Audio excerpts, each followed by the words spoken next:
You had heightened concerns of the unknown. Were you flabbergasted when you heard the convoy was coming to overthrow the government? Did you believe this? Larry Brock questions security from Parliament. Here's the clip. Second 4-minute round, beginning with Mr. Brock. Mr. Brock, you have 4 minutes. The floor is yours. Thank you, Mr. Chair, and thank you to all the witnesses for your attendance today and your participation in this most extremely important study. And I want to thank you for your service. I want to just do some housekeeping before I get into some more substantive issues. I want to clarify to Mr. Brookson and Mr. McDonald that neither of you personally or any member of your staff had requested the invocation of the act to the government. Is that correct? Through you, Mr. Chair, that is correct. That's correct. And I understand, Mr. Brookson, that you testified at a previous committee, I believe in June of 2022, that you're quoted as saying that there was no benefit whatsoever in the invocation of the Emergencies Act for the services, for your service. And that's a statement that you stand by today. Is that correct? Mr. Chair, correct. Thank you. To Mr. Brookson, in that same previous testimony, you stated that you were, quote, flabbergasted that activities that could constitute criminal activity was happening right in front of law enforcement.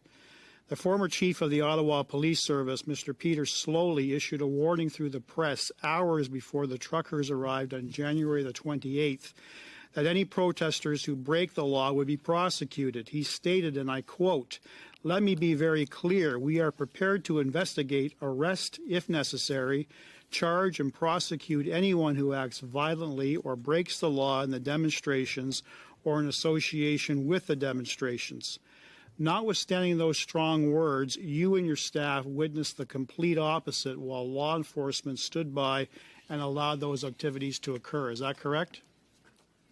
Through you, Mr. Chair, there's one point of clarification. I would never use the term flabbergasted. That would fall to my colleague, Mr. McDonnell.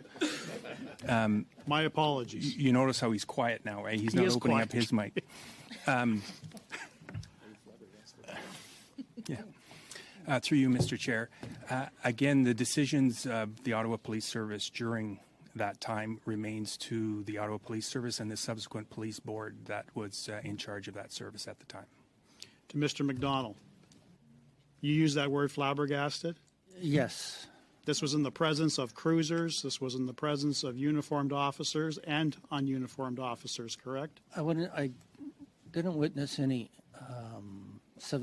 police in civilian attire, but what was happening every day, our employees were being harassed, and I think the flabbergasted comment was relative to the entrance that we made into our parking lots in front of the Supreme Court.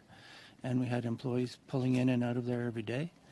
And there was banging on the cars. And there was a police cruiser within a sight, a police cruiser witnessing it, and nobody exiting the police And this was cruiser. reported to the, I believe, was the Ottawa Police Service almost on a daily basis. Is that correct? I don't know on a daily basis. I think we gave up at a certain point and Larry put a car down there. And did you speak directly with former Chief Slowly about No, this I did issue? not. All right. You'll agree with me that there was a suggestion by the government that the silly words used by some of the protesters, that they were trying to overthrow the government and speak with the Governor General and have a new form of government to take over this country.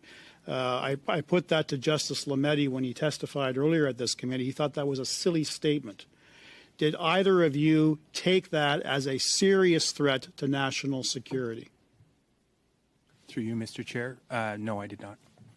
Mr. McDonald? That started in January 2019. James Bowder with his convoy. He didn't gain much traction, and no, I didn't take that comment seriously. Thank you. That does conclude the 4 minutes. We will now pass the floor to Ms. Bendayan.